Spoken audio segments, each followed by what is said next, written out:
ये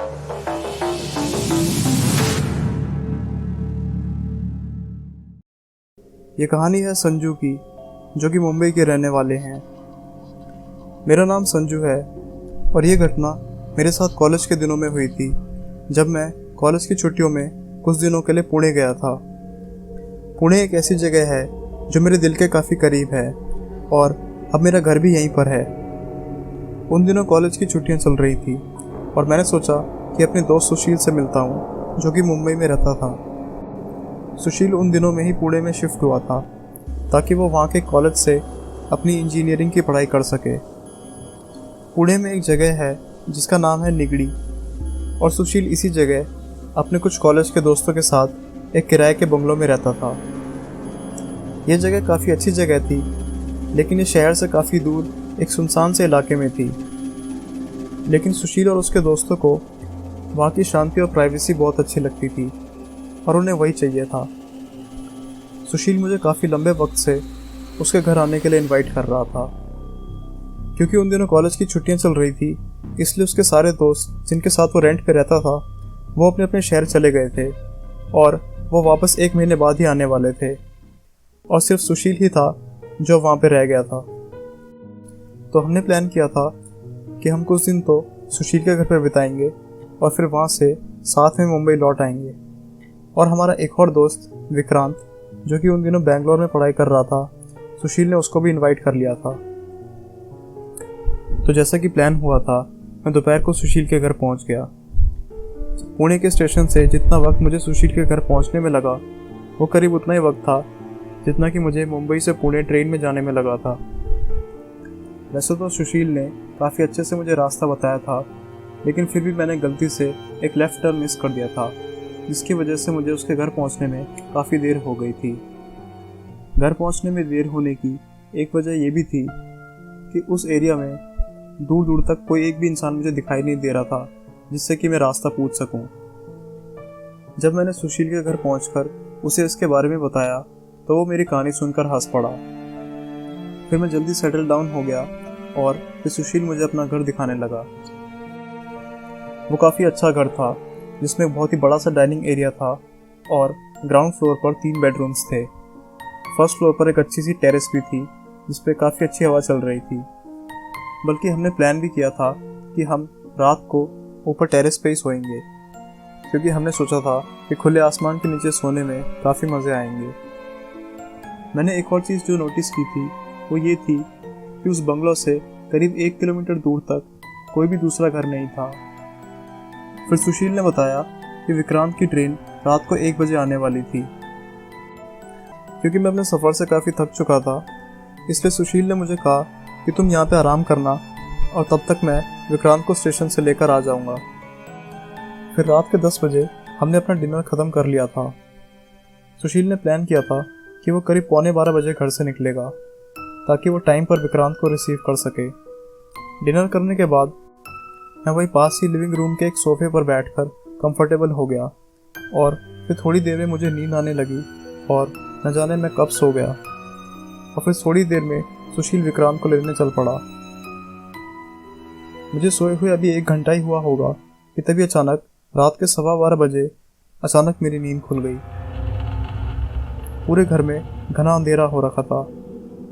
पहले तो मुझे थोड़ा अजीब सा लगने लगा, पर फिर मैंने अपने आप को समझाया कि मैं इस वक्त मुंबई में नहीं हूँ, बल्कि शहर से दूर एक ऐसी जगह पे हूँ जहाँ पर दिन में कई बार पावर कट्स होते रहते हैं और लाइट आती जाती रहती है। और ये भी वैसा ही एक पावर कट है और जल्दी ये टाइम निकल जाएगा। और फिर मैं वहीं सोफे पर बैठकर अपने दोस्तों के वापस आने का इंतज़ार करने लगा। तभी अचानक जिस रूम में मैं था, उस रूम की खिड़की के जस्ट बाहर से मुझे कुछ अजीब सी आवाज़ आने लगी। वो सुनकर मैं थोड़ा हिल गया था, लेकिन फिर मैंने धीरे धीरे खिड़की के पास जाकर ये देखने की कोशिश की कि ये आवाज़ क्यों आ रही है। मैंने विंडो की एक साइड खोलकर ये देखने की कोशिश की कि बाहर क्या चल रहा है। तभी अचानक जो आवाज़ बाहर से आ रही थी वो अचानक से तेज़ हो गई और फिर अचानक से एक पत्थर जोर से आकर खिड़की पे लगा और मेरा सर उससे बार बार बचा था। अपने आप को संभाल कर मैं उस टूटी हुई खिड़की के पास आकर देखने लगा कि ये किसने किया है। अब तक तो मेरी आंखों को अंधेरे की आदत हो गई थी और अब मुझे चीज़ें अंधेरे में भी साफ दिखाई दे रही थी। जैसे ही मैंने खिड़की से बाहर देखा तो वो हरकत जिसने भी की थी वो मुझे अपने सामने दिखाई दे रहा था। वो एक पतला सा आदमी था जिसके उलझे हुए बाल थे और उसकी बड़ी सी दाढ़ी थी। उसने सिर्फ एक छोटी सी लंगोट पहन रखी थी और बाकी वो पूरा नंगा था। उसने पूरे शरीर पर सफ़ेद राख मल रखी थी। वो मेरे सामने घर से सिर्फ 15 मीटर की दूरी पर खड़ा था और उसको देखकर मुझे घिन सी आ रही थी। वो वहाँ पे बस चुपचाप खड़ा था और उसके दाहिने हाथ में एक गुलेल जैसी चीज़ थी और वो मुझे देखकर पागलों की तरह मुस्कुरा रहा था।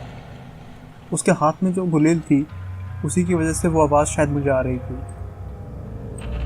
इससे पहले कि मैं कुछ कर पाता उसने वहाँ नीचे से एक और पत्थर उठाया और फिर अपनी गुलेल में लगाकर वो मेरी तरफ अपना अगला निशाना लगाने लगा। इस बार मैं थोड़ा लकी था क्योंकि दूसरा निशाना तो चूक गया था, लेकिन उस निशाने ने खिड़की का दूसरा शीशा तोड़ दिया था। मैंने अपने आप को पिंच करके देखा कि कहीं मैं सपना तो नहीं देख रहा। ये एक बहुत ही बुरा सपने जैसा लग रहा था जो कभी ख़त्म ही नहीं हो रहा था।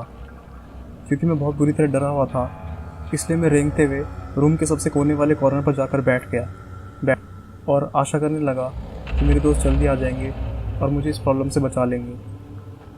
लेकिन फिर अचानक से अगले 10 मिनट के लिए सब चीज़ें शांत हो गई और धीरे धीरे मेरा डर भी वापस कम हो गया था और मैं वापस नॉर्मल हो गया था कि तभी अचानक मुझे दरवाजे पे किसी की दस्तक सुनाई दी। पहले तो मुझे ये लगा कि ज़रूर मेरे दोस्त सुशील और विक्रांत होंगे जो कि वापस आ गए हैं, और मेरा मन किया कि मैं जल्दी से जाके दरवाज़ा खोल दूँ। लेकिन फिर मुझे तभी याद आया कि सुशील ने तो बताया था कि वो दरवाजे को बाहर से लॉक करके जाएगा ताकि जब वो लोग वापस आएंगे तो उन्हें दरवाज़ा खोलने के लिए मुझे मेरी नींद से जगाने की ज़रूरत नहीं होगी। मैं डर के मारे ऑलमोस्ट पैरालाइज हो गया था और मुझे नहीं पता था कि बाहर जो थी अगर उसने दरवाज़ा तोड़ दिया और वो अंदर आ गई तो न जाने आगे क्या होगा। फिर दरवाजे पर थोड़ी और नॉक करने की आवाज़ आई जो कि पहले से भी काफ़ी तेज़ थी, और साथ ही साथ उस आदमी के हाथ में उस गुलेल की आवाज़ भी आ रही थी। अब मैं श्योर हो चुका था कि थोड़ी देर में वो आदमी दरवाज़ा तोड़ के अंदर आ जाएगा, और उस केस में छुपने की सबसे अच्छी जगह ऊपर छत ही हो सकती है। तो मैं डोर को लॉक करके ऊपर टेरेस की तरफ भागा और मैं साथ ही साथ भगवान से प्रे कर रहा था कि मेरे दोस्त जल्दी घर आ जाएं। तब तक तो मुझे यही लग रहा था कि शायद ये कोई पागल आदमी है जो कि पागल खाने से छूट चुका है। जब मैं टेरेस पे पहुंचा तो वहाँ का नज़ारा देख के मेरे होश उड़ गए। वो अजीब सा आदमी वहीं टेरेस पे ही कोने की एक दीवार पे क्रॉस लेग पोजीशन यानी पालती मार के बैठा हुआ था। उसके लिए इतनी जल्दी नीचे से ऊपर चढ़ जाना, वो भी बिना किसी आवाज़ किए हुए, बिल्कुल इम्पॉसिबल था। उसे देखकर ऐसा लग रहा था कि मुझे परेशानी में देखकर उसे बहुत मज़े आ रहे थे। मैंने अपने आप से कहा कि अब बहुत हो गया, अब मुझे उसको फेस करना ही होगा क्योंकि मेरे पास और कोई चारा नहीं था। तो मैंने वही टेरेस पे पास में पड़ी हुई एक छोटी सी लोहे की रॉड उठाई और मैं ओम नमः शिवाय बोलते हुए ज़ोर से उसकी तरफ भागा, जितना जोश शायद मुझे पहले अपनी कभी लाइफ में नहीं आया होगा। जब मैं उससे करीब 10 फीट की दूरी पर था तो मैं एकदम से रुका और मैंने ज़ोर से वो रॉड उसकी तरफ फेंकी। उसने उस रॉड को डॉच कर दिया, लेकिन ऐसा करने में वो छत से नीचे गिर गया। ये देखकर मुझे ऐसा लगा कि अब वो ख़त्म हो गया होगा, लेकिन तभी मैंने ध्यान दिया कि उसके नीचे गिरने की आवाज़ तो मुझे आई नहीं। और फिर किसी तरह हिम्मत जुटाकर मैं धीरे धीरे टेरेस की उस दीवार की तरफ बढ़ने लगा ताकि मैं उसके नीचे बॉडी देख सकूं। लेकिन जैसे ही मैं उस दीवार के पास पहुंचकर मैंने नीचे देखा तो मैं चौंक गया क्योंकि नीचे कोई भी नहीं था। नीचे का पूरा एरिया बिल्कुल खाली पड़ा था और उस आदमी का दूर दूर तक कोई निशान नहीं दिखाई दे रहा था। ये सब मेरे लिए हैंडल करने के लिए बहुत ज़्यादा बुरा था और मैं वहीं टेरेस पर बेहोश हो गया। जब मेरी आंख खुली तो मैंने देखा कि मैं नीचे ग्राउंड फ्लोर पर था और मेरे दोस्त सुशील और विक्रांत वापस आ रखे थे और वो मेरे आसपास खड़े थे और वो मुझे देखकर काफ़ी परेशान से लग रहे थे। उन्होंने मुझे बताया कि उन्होंने थोड़ी देर पहले मुझे ऊपर टेरेस पर बेहोश पड़ा पाया। तो मैंने उन्हें मेरे साथ रात को जो कुछ भी हुआ उनको बता दिया और मैंने उन्हें उस आदमी का बहुत अच्छे से होलिया भी बताया। तो सुशील ने बताया कि उसने मुझे उस रात उस घर में अकेले छोड़कर बहुत बड़ी गलती कर दी थी। उसने मुझे बताया कि जिस आदमी का हुलिया मैंने अभी उन्हें बताया है, उसने और उसके दोस्तों ने उसी आदमी को करीब 1 महीने पहले इसी घर के सामने देखा था। और क्योंकि वो सब इकट्ठे थे, इसलिए वो सब साथ में मिलकर तुरंत डंडे लेकर बाहर उसका सामना करने निकल पड़े। लेकिन जैसे ही उन्होंने दरवाज़ा खोला तो वो ये देख के चौंक गए कि बाहर कोई नहीं खड़ा था। फिर बाद में उन्होंने गांव के लोगों से सुना कि गांव का एक आदमी जिस पर कि बलियां देने का और जानवरों को खाने का आरोप था, उसको गांव की भीड़ ने मिलकर पीट पीट कर मार दिया था। उस आदमी पर यह आरोप था कि वो एक अघोरी था। और जैसा कि गांव के केस में होता है, वैसे ही इस केस में भी किसी को अरेस्ट नहीं किया गया था। लेकिन सुशील और उसके दोस्तों ने फिर कभी दोबारा उस आदमी को नहीं देखा। इस घटना के बाद मैंने अघोरियों के ऊपर थोड़ी रिसर्च करी और मैंने ये पाया कि अघोरी लोग हिंदू संप्रदाय के अंदर ही आते हैं और जिनके बारे में ये कहा जाता है कि ये मेन हिंदू धर्म से भटक गए हैं और ये लोग खुद अपने रास्ते और तौर तरीके अपनाते हैं।